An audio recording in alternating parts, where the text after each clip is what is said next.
Kidnapper in a small town. Hi everyone, are you ready to hear one of the scariest and most impressive horror stories based on real and true events? If yes, it means that you're definitely in the right place.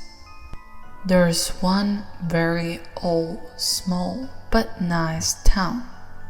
It doesn't consist of an enormous number of ideally comfortable conditions, but despite this fact, its inhabitants are very kind-hearted and hospitable. Among town's key destinations are the buildings of the government just in its downtown area, school, 2 grocery shops, 1 mall, a huge market, factory, and a few farms not far from it.